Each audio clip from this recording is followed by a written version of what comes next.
Assalamualaikum warahmatullahi wabarakatuh. Eh, Buat teman-teman semester 4, kelas 13 4A dan 13 4B. Hari ini kita melaksanakan kuliah dan sekaligus mungkin kuliah terakhir ya dalam penyampaian materi. Nanti hari ini saya akan sampaikan pertemuan 10 sekaligus pertemuan 11 dan nanti menjelaskan tentang pertemuan 12 dan pertemuan 13 yang harus kalian lakukan adalah presentasi yang seperti kesepakatan dulu kita presentasi kelompok, satu kelompok mungkin 2 atau 3 orang saja supaya tidak memperbanyak kelompok. Nah nanti bentuknya adalah menggunakan channel YouTube. Jadi kalian presentasinya menggunakan channel YouTube, yang kalian kirimkan ke saya adalah channel YouTube-nya Anda, link channel YouTube kelompok Anda. Oke, untuk mempersingkat waktu, karena ini materinya nanti agak banyak ya. Di pertemuan 10 itu hanya ada 2 slide. Ya, ini pertemuan 10 adalah praktikum routing. Sebelum masuk ke materi, kita berdoa dulu. Semoga kita selalu dapat perlindungan dari Allah Subhanahu wa taala, Tuhan yang Maha Esa. Untuk kita dapat semuanya melalui pandemi wabah corona ini. Kemarin ada yang sempat bertanya, Pak Nusul apa sudah berangkat ke kampus? Iya, memang kalau dosen dan karyawan itu sudah ada aturan masuk ke kantor, tapi dengan aturan yang 1 hari masuk, 1 hari libur. Jadi saya hanya ke kampus itu hari Selasa dan hari Kamis. Begitu juga dengan karyawan-karyawan lain, jadi tidak masuk setiap hari. Nah, ini karena memang sudah diberlakukan boleh masuk kantor, tetapi kenapa mahasiswanya belum? Untuk saat ini dari pihak rektorat memang belum mengizinkan mahasiswa untuk datang ke kampus karena apa? Mungkin kalau pakai masker oke lah ya, wis dewasa itu. Terus menggunakan yang lain, misalnya kayak hand sanitizer, mungkin Anda mungkin bisa bawa, terus bawa tisu basah, terus bisa cuci tangan dengan sabun di kampus ya sudah disediakan gitu. Tapi kan kita belum bisa social distancing. Jadi masa mau kadang kemis ini masuk kelas A tapi sing nim ganjil, oh ya malah anak sing ora makan. Jadi yang belum bisa karena social distancing. Dan kampus-kampus sebelah juga belum ada aktivitas perkuliahan. Bahkan kalau tingkat SMA sampai dengan TK kalau nggak salah atau PAUD itu sampai akhir Desember ya. Pada akhir Desember. Oke, semester ke habis kalau SD sampai SMA kalau nggak salah. Oke. Pertemuan 10 adalah kita masuk saja. Pertemuan 10 adalah praktikum routing. Ini cuma 1 slide ya. Saya perkecil dulu. Studi kasus tugas individual. Di sini ada perusahaan XYZ memiliki 3 kantor cabang. Pada kantor cabang 1 memiliki 14 komputer yang terhubung menggunakan kabel serta terdapat 5 laptop yang terhubung dengan media wireless. Sedangkan pada kantor cabang 2 memiliki 20 komputer yang terhubung dengan menggunakan kabel dan kantor 3 memiliki 10 komputer. Anda diibaratkan sebagai seorang network administrator diminta untuk melakukan konfigurasi terhadap ketiga kantor cabang tersebut dengan ketentuan sebagai berikut. Melakukan konfigurasi IP address dengan menggunakan subnetting pada perangkat komputer dan laptop yang terhubung. Tidak dianjurkan menggunakan /24, maksudnya. Jadi harus menggunakan /25, /26, 27, maksimal /30. Karena gunakan saja kelas C. Terus bagian IP address yang menggunakan subnetting /30 terhadap interface yang terhubung secara langsung dengan router ke router. Jadi untuk yang menggunakan subnetting /30 berarti Untuk network ID-nya itu ada 30 bit dan host ID-nya ada 2 bit karena jumlahnya 32. Itu IP address-nya menggunakan /30 terhadap interface yang terhubung secara langsung dari router ke router.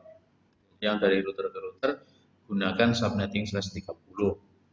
Terapkan konfigurasi routing dinamis, jangan statis. Serta pastikan seluruh klien di kantor cabang 1, kantor cabang 2, dan kantor cabang 3 dapat saling terkoneksi dengan baik. Setelah jaringan berjalan sesuai dengan fungsinya, upload dokumentasi pembuatan jaringan ke dalam blog. Jadi silakan Anda buat ini secara individual boleh, aku usahakan individual, tapi ini untuk di atasnya tetap 3 cabang. Untuk cabang 1 tidak usah 14 komputer. Saya kurangi aja menjadi ini misalnya jangan 14 tapi berapa ya? 14 dibagi. Ini misalnya 6. Misalnya 6. Terus 6 atau 7 lah, separohnya lah ya. Terus di sini 3, terus yang cabang 1 berarti ini 7 lah, kita separuh saja 7, dan ini 3 karena nggak ada 2,5, 3. Terus yang cabang 2 nanti 10, yang cabang 3 5 komputer. Silakan disesuaikan dengan ini. Boleh di upload dokumentasinya ke blog dengan kayak bikin tutorial boleh, terus nanti gambarnya di capture, dibikin kayak artikel gitu. Atau mungkin Anda yang kreatif bisa menggunakan via channel YouTube pribadi, boleh. Jadi ada 2, mau pakai blog atau pakai channel YouTube ya. Silakan untuk yang pertemuan 10 ini dikerjakan nanti sambil dikumpulkan di akhir ketika mau ujian UTS. Tidak usah minggu depan gitu. Maksimal, maksudnya maksimal itu sebelum UTS, sebelum UAS, sebelum UAS. Kalau misalnya mau 2 hari selesai ya nggak apa-apa, yang penting share linknya nanti di grup kelas, disampaikan di grup kelas. Oke, kalau mau japri juga boleh ya, mau pengen rahasia begitu. Oke, itu pertemuan 10 ya teman-teman. Kita masuk ke pertemuan 11. Ini ada NAT, ini 16 set, nanti cuma beberapa saja. Ini pertemuan 11, kita masuk ke pertemuan 11 yang dibahas adalah NAT, Network Address Translation. Definisinya, Network Address Translation atau NAT dapat didefinisikan sebagai penerjemah alamat IP address lokal agar dapat terkoneksi ke dalam alamat IP lokal. Jadi ini sebagai penerjemah IP lokal untuk bisa terkoneksi ke dalam IP public go internasional. Jadi IP yang ada di kantor misalnya, atau mungkin Anda punya IP address di LAN, tapi Anda pengen go public, Anda pengen menjual sesuatu, maka Anda IP-nya harus dipublikkan. Jadi ini adalah model ketika proses sebuah internet atau intranet diawali dari intranet tetapi pengen go internasional, jadi harus IP-nya IP. NAT merupakan salah satu protokol dalam suatu sistem jaringan. NAT memungkinkan sesuatu jaringan yang belum terregistrasi di jaringan internet untuk mengakses jalur internet. Jadi itu tadi. NAT memungkinkan jaringan yang belum terregistrasi dalam jaringan internet. Jadi menerjemahkan itu tadi ya, itu ada usaha untuk mempublishkan IP. di jalur internet. Jadi awalnya mungkin dia jalur intranet atau lokal. NAT biasanya dibenamkan dalam sebuah router. NAT juga sering digunakan untuk menghubungkan dua jaringan yang berbeda dan menerjemahkan IP private ke dalam IP public.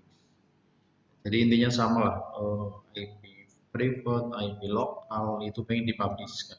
Makanya dia harus diatur dengan menggunakan teknologi NAT. Nah ini IP address private tidak dapat di-route ke dalam jaringan internet atau non-rooted atau non-root, hanya dapat digunakan pada jaringan internal saja. Berikut rank IP address, ini rank jarak. Kelas A itu di 10.10.10 di kelas A. Saya tidak akan membahas lagi kelas A, kelas B ya. Anda harusnya sudah tahu. Kelas B dari yang IP private-nya ada 172.16.0.0. Terus kelas C 192.168.00. Ini awal start IP. Terakhir IP address-nya adalah 10.255.255.254. Jadi dari alamat ini 10.000 sampai 255.255.254. Asal kelas A adalah 10.0. Itu adalah IP private, IP address private. Untuk kelas B 172.168.0.0 sampai 172.168.255.254 itu juga batas dari IP address privat. Kelas C 192.168.00, 192.168.255.254 itu private. Ketika pengen dipublishkan maka dia harus menggunakan NAT. Itu contoh, ketika Anda membeli router atau membeli access point atau membeli perangkat komputer yang menghubungkan ke internet, itu rata-rata kalau misalnya pabrikannya TP-Link gitu ya, itu ya menggunakan IP 192.168.01 atau 192.168.10 tergantung serinya. Saya juga punya beberapa perangkat itu di rumah. Ketika saya ingin mengatur router, itu kita harus koneksikan dengan komputer kita itu menggunakan alamat IP yang kelas 192.168.1.0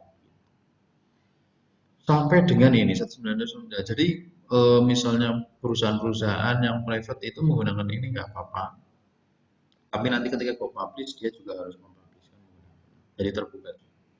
Jenis-jenis NAT merupakan perpindahan alamat IP ke alamat lain. Ada dua macam NAT, Destination Network Address Translation, digunakan untuk meneruskan paket dari IP publik melalui firewall ke dalam suatu host. Jadi dia menggunakan firewall, yang firewall tembok api atau keamanan. Yang kedua adalah SNAT, Source Network Address Translation, dipergunakan untuk merubah source address dari suatu paket data, sebagai contoh penggunaannya pada gateway internet. Oke. Itu dua-duanya merupakan teknik jenis-jenis NAT. Ada yang destination meneruskan paket IP, kalau yang source merubah source address dari suatu paket data. Sebagai contoh itu gateway internet, menggunakan internet gateway. Keuntungan dan kekurangan. Keuntungannya menghemat skala pengalamatan IP address yang terdaftar, meningkatkan fleksibilitas koneksi ke jaringan publish, menyediakan konsistensi untuk jaringan, dan menyediakan keamanan jaringan. Keuntungannya banyak kalau menggunakan NAT, karena dia tadi ada yang teknik menggunakan firewall. Kekurangannya hanya satu, kinerja jaringan menjadi terdegradasi. Tapi melihat dari keuntungan itu ada beberapa poin dan kekurangannya hanya satu poin, maka NAT ini bisa dikategorikan banyak keuntungannya, dan rata-rata memang Keamanannya, ketika komputer terkoneksi ke dalam jaringan internet, komputer tersebut tidak saja dapat mengakses server tertentu, akan tetapi komputer tersebut juga dapat mengakses komputer lain yang terkoneksi ke dalam jaringan internet. Itu sedikit keuntungan, tetapi ya juga agak riskan. Dari sisi keamanan juga agak riskan. Karena komputer tersebut dapat diakses oleh komputer lain. Tergantung niatnya lah, ya. Kalau mau jahat apa jahat. NAT akan bertanggung jawab secara otomatis untuk mengizinkan dan mengamankan jaringan dengan menggunakan firewall. Inilah teknologi. Memang setiap komputer kalau terhubung dengan internet ya resikonya ya keamanannya akan terancam. Tapi ketika menggunakan NAT maka NAT akan bertanggung jawab memberikan keamanan dengan menggunakan firewall. Tipe NAT statis atau statik menggunakan pemetaan satu arah untuk menghubungkan alamat IP lokal dengan alamat IP publish. Ini ketika digambarkan ada register IP menggunakan outrotter menjadi unregistered. Jadi ketika belum terregistrasi tadi, ketika menggunakan NAT maka menjadi terregistrasi. Dinamis.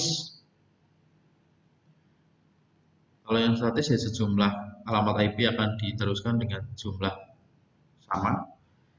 Kalau yang dinamis menggunakan sekumpulan alamat IP publik yang memberikan layanan terhadap pertama kali datang atau pertama kali akses ke dalam NAT. Jadi kalau ini secara dinamis nanti pengaturan di mana alamat IP ini yang pengen publish, maka sesuai dengan urutan atau pertama kali dia mengakses berarti dia yang mendapatkan register IP publish pertama kali. Itu yang dinamis.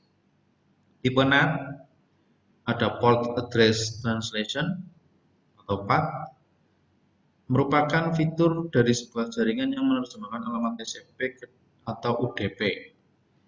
Sebagai contoh, port 80 terhubung ke web server dan port 25 untuk mail server. Jadi tipe NAT ini adalah sesuai dengan memanfaatkan port yang untuk terhubung ke dalam IP publish. Bisa menggunakan alamat TCP atau UDP. Firewall pada NAT. NAT mampu mengimplementasikan secara penuh keamanan filtering dengan menjaga security yang digunakan untuk menjaga data flow dari dan yang menuju ke network Anda. Ini bisa dicari ya, informasinya ketika ada firewall. Teknik firewall. Sebenarnya firewall itu mengamankan, tetapi dia juga diawali dengan prosedur-prosedur. Contoh filtering. Bukan berarti harus keamanan. Jadi contoh begini, ada keamanan yang modelnya tertutup dalam artian kayak antivirus gitu ya. Ketika dia mendeteksi jenis file X misalnya, maka semua jenis file X entah itu bagus, entah itu tidak, entah itu virus, entah itu tidak, maka tertolak. Tapi juga ada yang menggunakan filtering. Jadi teknologinya menggunakan filtering, memfilter dulu walaupun misalnya dia menggunakan jenis file X tetapi difilter mana yang positif mana yang ini hubungannya dengan kesehatan yang pertama, yang kedua adalah dengan apa ya, membackup dari sisi moralitas dan lain sebagainya, contoh kayak pornografi dan lain sebagainya. Tapi teknologi-teknologi itu dibantah oleh orang-orang yang membuat kayak misalnya proxy. Ketika sudah ada web yang tidak boleh diakses misalnya di internet terkait pornografi dan lain sebagainya, tetapi ada teknologi proxy. Jadi teknologi itu yang membuat sisi keamanan itu menjadi hilang. Jadi tergantung kepada moral masing-masing manusia dalam menggunakan internet. Kalau memang internet dimanfaatkan dengan baik, maka dia akan menjadi baik. Kalau internet itu dimanfaatkan secara buruk, maka dia akan menjadi buruk. Dan teknologi itu yang bisa merusak mental manusia. Wong apik ketemu karo teknologi biasanya terjadi belum sehat dan lain sebagainya. Oke. Ini konfigurasi statisnya. Langkah pertama adalah melakukan konfigurasi alamat inset lokal ke alamat inset global ya. Ini langkah-langkah di konfigurasi statisnya. Ini masih di router 2 konfigurasi IP NAT inset dan lain sebagainya. Bisa dicari di link-link internet di YouTube dan lain sebagainya. Konfigurasi dinamis ini yang bukan statis. Ini yang dinamis ada beberapa langkah. Ini contoh konfigurasi. Itu pertemuan ke-12. Semoga nanti bisa dikembangkan dengan Anda mencari sumber-sumber lain di teknologi di channel-channel YouTube atau di blog, mencari bagaimana sih konfigurasi dinamis NAT, statis, teknik NAT dan lain sebagainya. Yang sekalian menggunakan praktek menggunakan paket tracer juga ada di YouTube. Yaitu yang pertemuan 11. Saya langsung mau ke pertemuan 12. Pertemuan 12 ini adalah ini. Hanya ada satu slide, ini satu slide. Pertemuan 12 adalah presentasi. Pertemuan 13 adalah presentasi kelompok. Jadi nanti kalau saya boleh apa ya namanya? Meringkas tugas Anda supaya tidak begitu banyak, maka di pertemuan 10 yang tadi itu Anda bisa buat tutorialnya dengan print screen paket tracernya Anda di blog secara individual nggak apa-apa. Misalnya dikerjakan bareng-bareng, tapi nanti pengirimannya itu secara visual di blog masing-masing. Nah ini nanti dikerjakan 2 kali, satu dibikinkan di blog, dibuat kayak artikel, dan yang satunya dibuat dengan model video dari awal sampai akhir, nanti dipresentasikan melalui channel YouTube di pertemuan 12 dan pertemuan 13. Ya, jadi nanti kalau sudah Anda bikinkan ini dengan blog misalnya, atau mungkin bareng berbarengan, tapi nanti nguploadnya satu-satu, maksudnya nanti minggu lusa berarti minggu depannya lagi, berarti Anda mengirimkan ini di blog individual. Walaupun mengerjakannya kelompok, tapi laporannya individual. Tetapi dilanjutkan untuk mempersingkat waktu tugas Anda. Ini tugas yang ini semua dibuat video, diupload di channel YouTube kelompok. Nanti di pertemuan di 12 ini presentasi dan 13 presentasi, Anda akan mengirimkan channel YouTube Anda ke grup tuh ya. Mungkin itu saja, nanti kalau ada pertanyaan bisa bertanya melalui grup WA. Kenapa harus di grup WA? Kalau bertanya jangan di Jabri, karena kalau di grup WA nanti mungkin ada teman-teman yang pertanyaannya sama. Jadi nanti bisa mewakili terjawab. Kalau bisa misalnya pertanyaannya mungkin Anda nulis, tapi saya jawabnya dengan voice atau dengan suara gitu ya. Karena kalau misalnya jawabnya banyak, saya harus nulis kan ya jempol saya keriting gitu ya. Itu saja yang perlu saya sampaikan di kelas A dan kelas B. Semoga kita bisa menyelesaikan semester ini dengan baik. Jangan lupa tetap berdoa. Semoga semester ini bisa terlewatkan dengan baik, dan nanti